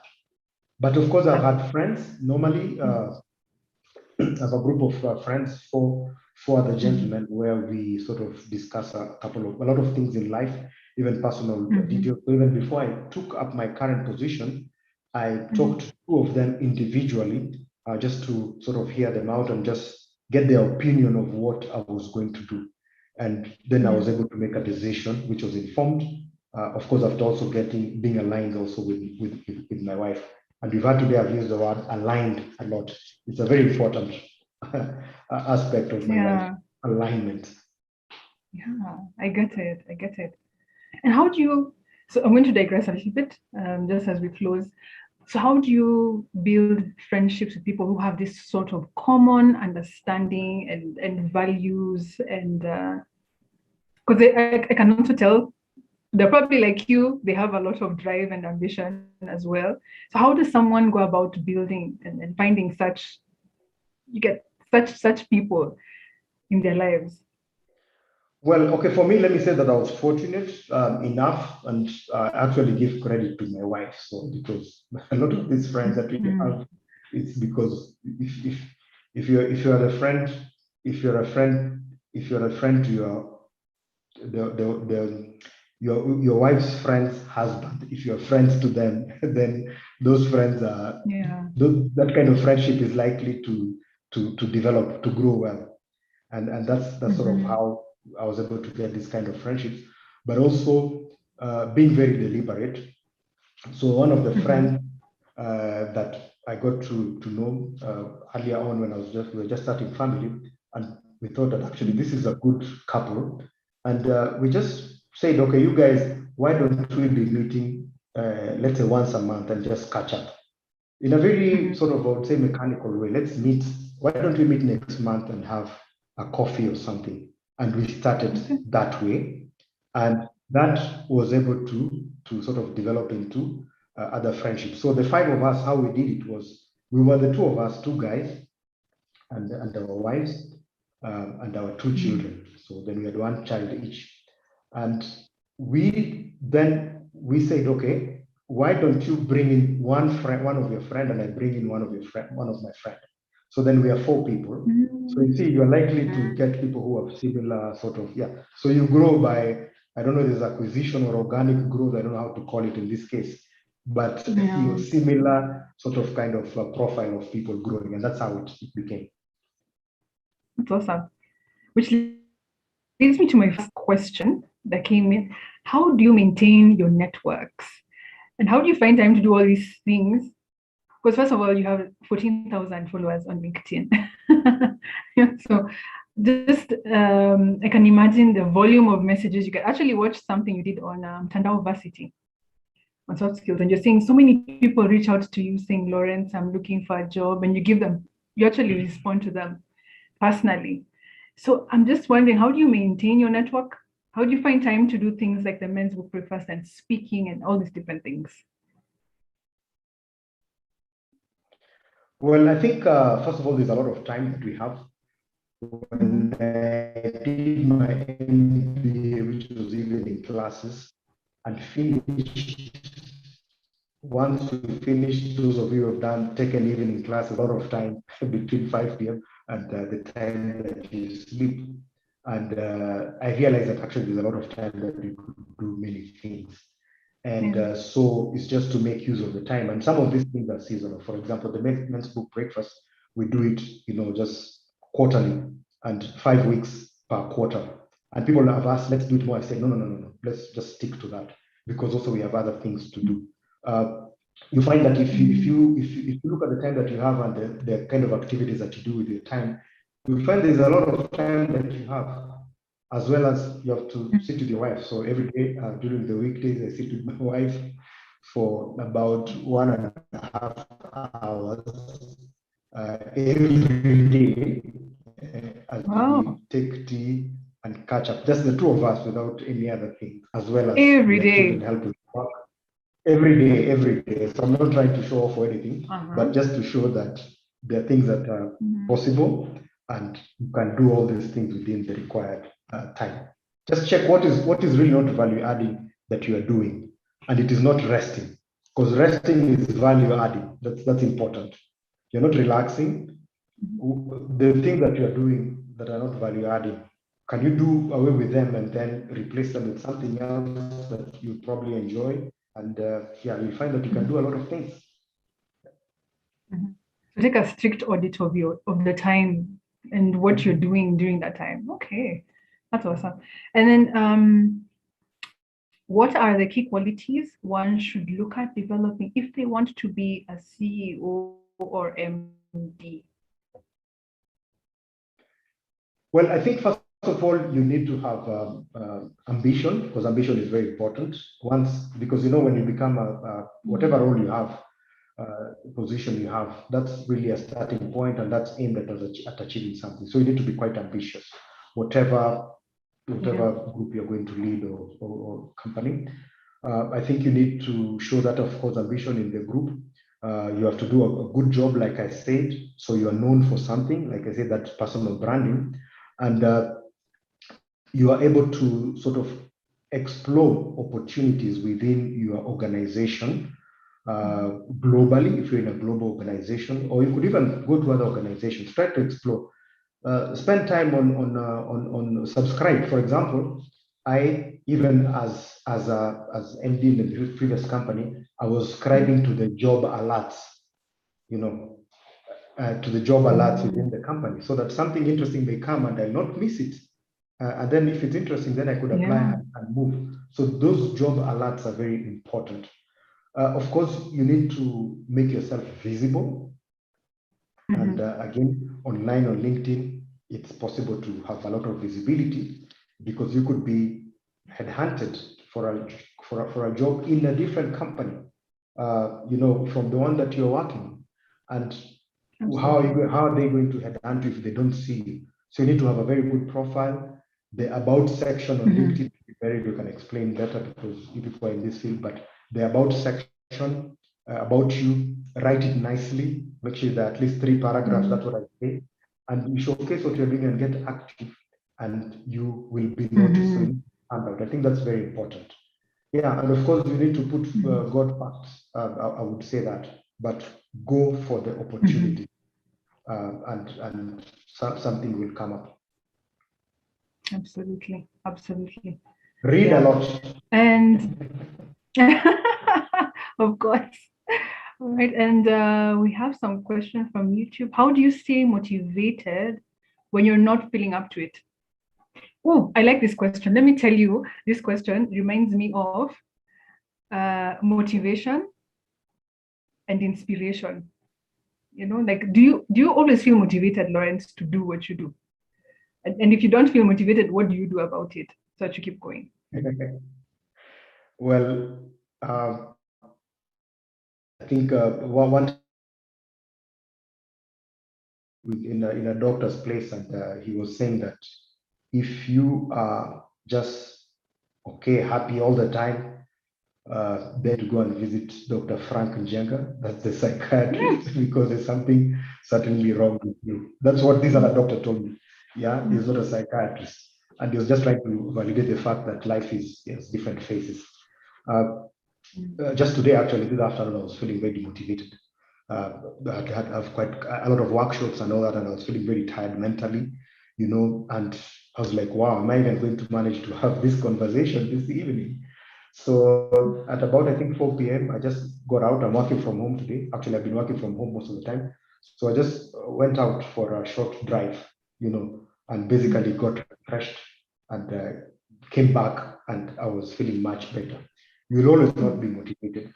And when you're not motivated, then I think this sometimes is not, for me personally, I don't keep pushing, and I'm not being productive. I sort of put a stop, take a break, do something else, and then come back to what I'm doing.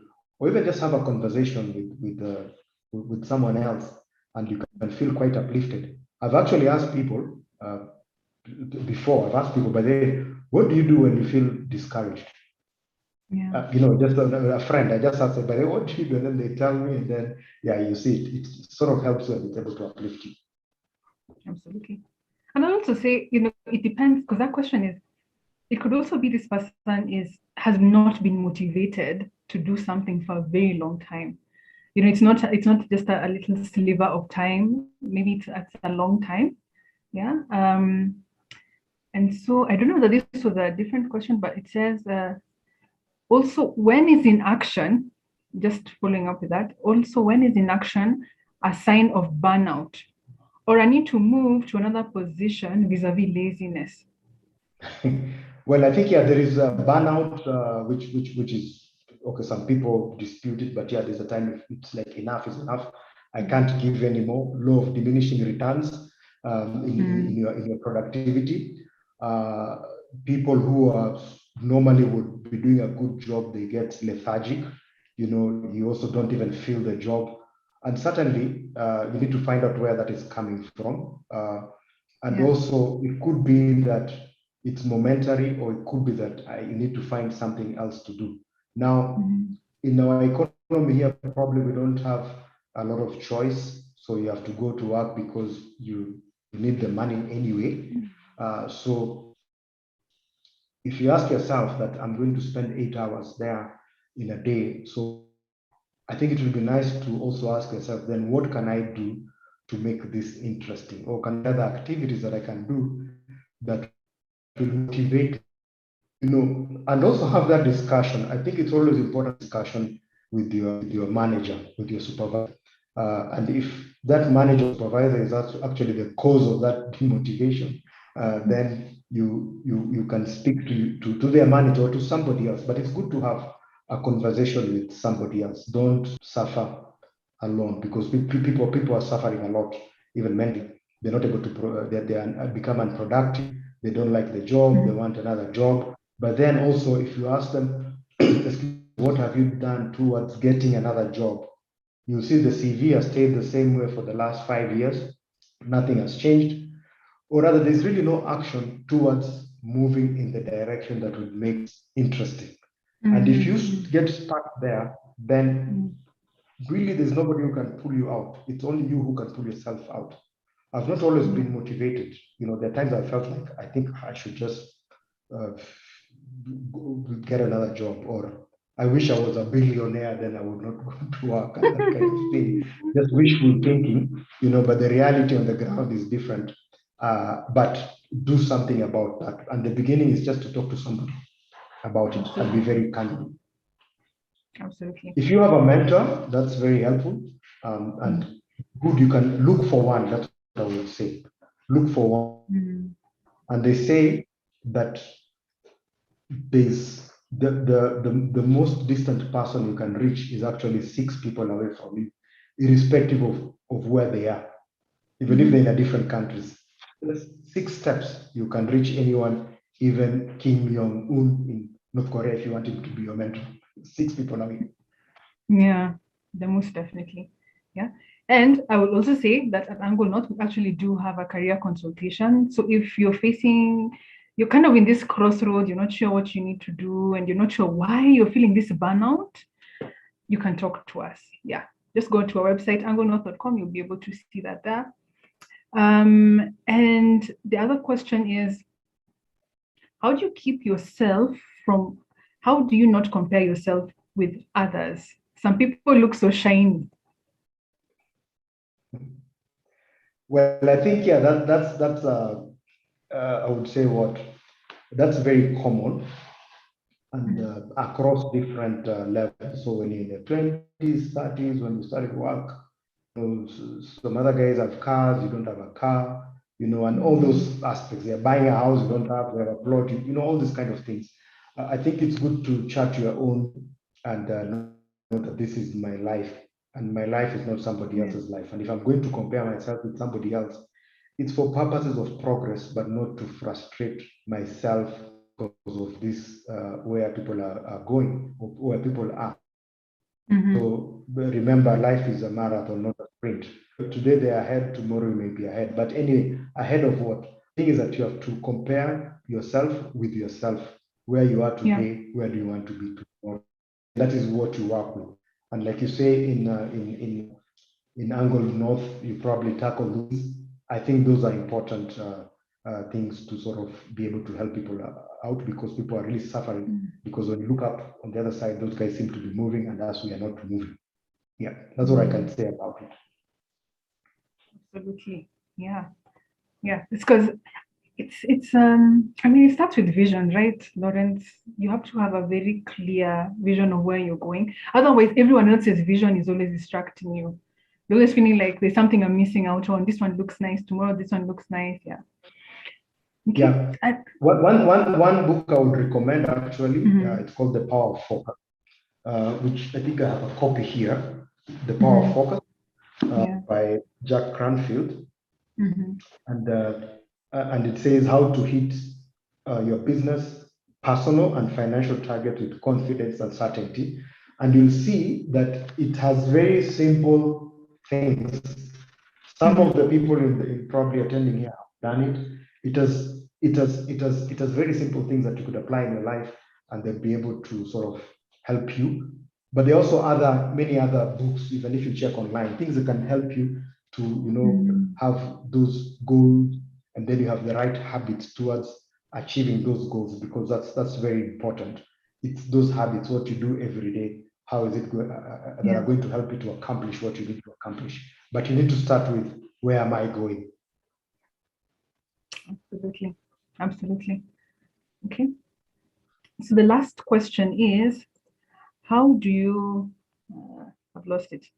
Okay, yeah. How do you not think of life with a scarcity mentality? I constantly feel threatened. Like if I share opportunities, more qualified people will get them, not me. Is it imposter syndrome? Yeah, those kind of things start kicking in. And the thing is that if you ask for something, you'll be told yes or no. If you don't ask, that's a clear no. So it's better to ask. So there's a chance, increase the chances of a yes, or minimize the chances of the no. And it's always good to sort of, if you see a role that has been advertised and you feel that you can do it, go for it, irrespective of whether they have written, we need 5 years experience, or you need to speak Gujarati and all that. You just feel that you can do the job. And then make sure that you have a good CV, you have a good cover letter, and if you get a chance to go for an interview, then you can go and you can jitetea, as we say. I know when you apply for jobs on LinkedIn, you see it says there are 200 applicants. By the time you're seeing it, and you're wondering, are they even going to reach to me? I think always see the possibilities and not impossibilities. And if there's a chance, even if it is a 0.1% chance, then that is a chance. And a chance is better than no chance. A small chance is better than no chance. So just go for it. Yeah. That's what I can say. Yeah. And I mean, if someone's going to apply for this job, it's going to be me. That's okay. If you get anything or if you got anything else or nothing at all, at least remember that. I mean, just put yourself out there and try. You lose nothing by trying. But sometimes, Lawrence, we overthink it. We think, oh my goodness, then what will I say in the interview? Because I don't have 0.12 and 25, but just get out there and just try. You just never know. And you have to be uncomfortable. I think I like to tell people to apply for things that has some level of discomfort to it. That's where the growth is. Yeah. If you're like, I could do this in my sleep. I mean, you could, but you probably fall asleep doing it. Yeah. Yeah. So Yeah, you get bored after. you get Not writing bored. anymore. Exactly. Yeah. You get bored. So Fiona says, thanks a lot, Lawrence, for the rich insight. I enjoy the LinkedIn articles. Perfect now that I can't join the book club. Okay. No, Fiona, there's the ladies one, which we'll look Yes, for the it's the link and ladies we'll one. share. Yeah. And then Brenda says, compare yourself with yourself. I love it. Thank you, Lawrence, for sharing your journey with us. Yeah, I'm also very, very grateful. So, Lawrence, now that you share those posts, let me read for you something Okay. that I read on one of the posts, and I thought it's interesting. This last question that you just tackled, it really made me think in line with that. Okay, so your note said, taking the posture of a blesser with whatever you have makes you feel as the giver and not the needy person. Yes, that's I got that from the book. If I'm not wrong, it was How Successful People Grow by John Maxwell. If I'm not wrong, I think that's the book that I was referring to, and it's very, very important. And also, when you feel that people say, when you feel that you are down, you are discouraged, if you go actually and reach out to someone else, and help them, even if it's by giving them something, it already changes how you feel, when you see someone appreciating, what they're doing. And or probably it was the book, The Eighth Habit by Stephen Covey, one of those, because I'm reading two books at the same time. And when we were doing in our session we had last Saturday, the moderator told us, guys, you gentlemen, please, I want you to take 5 minutes and take your phones and send a message to 3 young men and affirm them. Any 3 young men. Oh, that's a good one. I like that. Okay. Yeah. So we did whatever everybody sent, try to think, who have I not talked to, blah, blah, blah. And we did that. And it was very, very, it basically changed the feeling that we had. And immediately, actually, while in the session, one of the guys said that, there's a young man I've been trying to reach out, and he's actually just responded to me, and he's very excited, and actually we're planning to have a lunch, and, those kind of things. So when you take that position of a giver, it really changes everything, even the feeling that you have, and it's very important. You can always bless someone. I love that. I love that. So let me just read that one more time. Taking the posture of a blesser with whatever you have makes you feel as the giver, not the needy person. Yes. Yeah. Yeah. Okay. So last, now that you speak Dutch, I've been seeing some of your comments in, is it Dutch? Yeah, it's Dutch. On LinkedIn, I've been seeing some comments. I'm like, Okay, so how do I say, if I want to say go for it, how do I say that in Dutch? Yeah, you can just ga nu, that's you go now.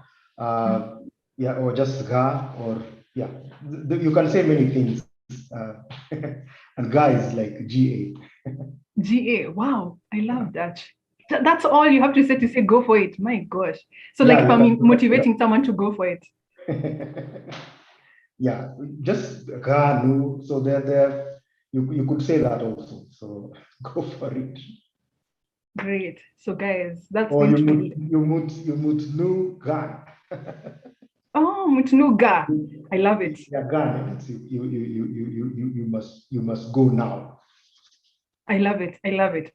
That's going to be part of my hashtag for the next week. So if you are part of this and you just see that on LinkedIn, if I've posted, I mean, just like and comment. We are all Muntnuga-ing. Yeah. I can just type it here, how it's written, so that you can see, but it may sound different. It may look different from how I pronounce it. Yemut Nu Khan. Voila. Wonderful. And I'm going to post it on YouTube, because why should you guys miss out? Yeah, and while I do that, Okay, I'll post it. I'll post it on YouTube. Don't worry. I'm not able to post right now. But I also see Brenda saying, oh no, I did that. So Jane says, thank you very much for sharing your journey, Lawrence. Very encouraging. And Christine says, everyone brings something to the table. That's a mindset shift. I love it. Yeah, yeah. So definitely, I love that. I love that as well. So in closing, Lawrence, yeah, what's on your heart that you want to share with people today? The floor is yours. Well, I think okay, we've already shared a lot in one of the discussion I had with a prominent coach here in Kenya. He asked me, Lawrence, what is the metaphor that describe you and all that? And I thought it was an interesting question. And so I told him, okay, I think for me, I will pick it from the Bible, where we were told that you are the salt of the earth. And so that's what I would say. Let us be the salt of the earth, or let us be the light wherever we are. And they say that as a leader, you're always being watched. And the leader, you don't have to be the CEO. Remember, we have leaders without titles. Actually, you can even buy that book by Robin Sharma, The Leader Who Had No Title. But as a leader, if you're doing any particular role, you're always being watched. So have that in mind and sort of act accordingly. And then also remember that leadership is not an appointment, is not a nomination, but leadership is actually a choice. It's something that you choose to do. Thank you. Thank you to Lawrence. Thank you so much for your time and for coming, even when you said you didn't feel as motivated today. I mean, that's a testimony right there. Yeah, that's a testimony right there. So guys, unfortunately, YouTube, we have no way of doing this, but it's customary when we have our after leadership talks to just close the session by asking the people who are on. So the people on Zoom, you guys are a little bit luckier. So you can just unmute and you can just say, thank you, Lawrence. And yeah, I guess, so go ahead as we close. Thank you, Lawrence. Yeah, thank you, Lawrence. Quite insightful. Welcome. Many thanks, Lawrence. This was a very interesting session. Thank you. Karibu. I agree. It was very, very insightful. So looking forward for more of this, Beryl. Thanks for organizing. You're welcome. You're welcome. Okay, guys. Yeah, so I'm also very thankful for all of you who've joined us, especially guys who are on YouTube. This is the first time we're running this on YouTube, trying to expand it out of just the inner circle within Angold North. And so I'm very grateful for your time. I don't take it for granted. And thank you so much for participating. You guys had a lot of comments and questions. You made it so interesting, so enjoyable having you. I look forward to seeing you guys next time. And to Lawrence, I wish you all the very best. With KONE, I pray tomorrow you'll have super motivation. And of course, without motivation, it doesn't even matter. I mean, just have a wonderful, yeah, just, yeah, I think for me, just thinking about what you talked about in terms of having the vision, having the ambition, having the drive, those things are so crucial. And I hope that, we all took some good notes that we can share throughout the week about what we learned from the session with Lawrence as well. And yeah, connect with both of us on LinkedIn.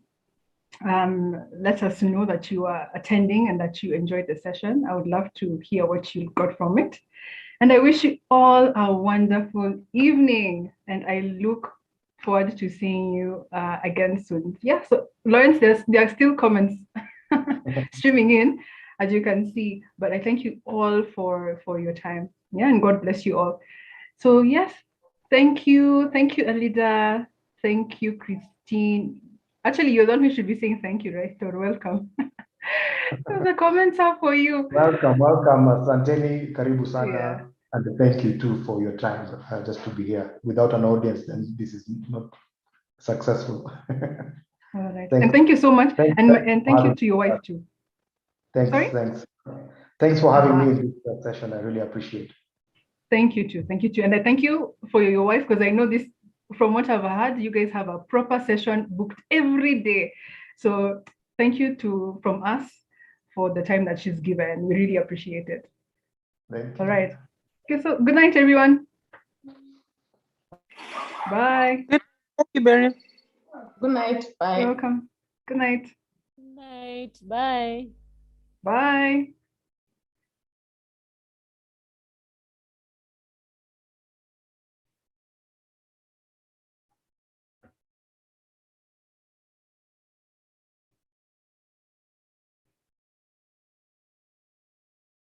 See you all. Thank you guys at YouTube.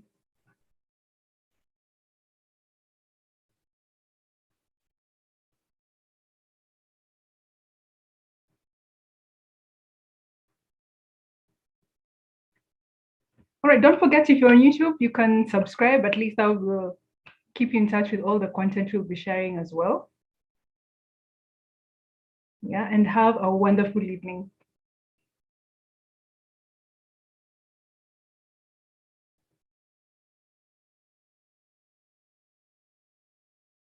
Thanks, Daisy.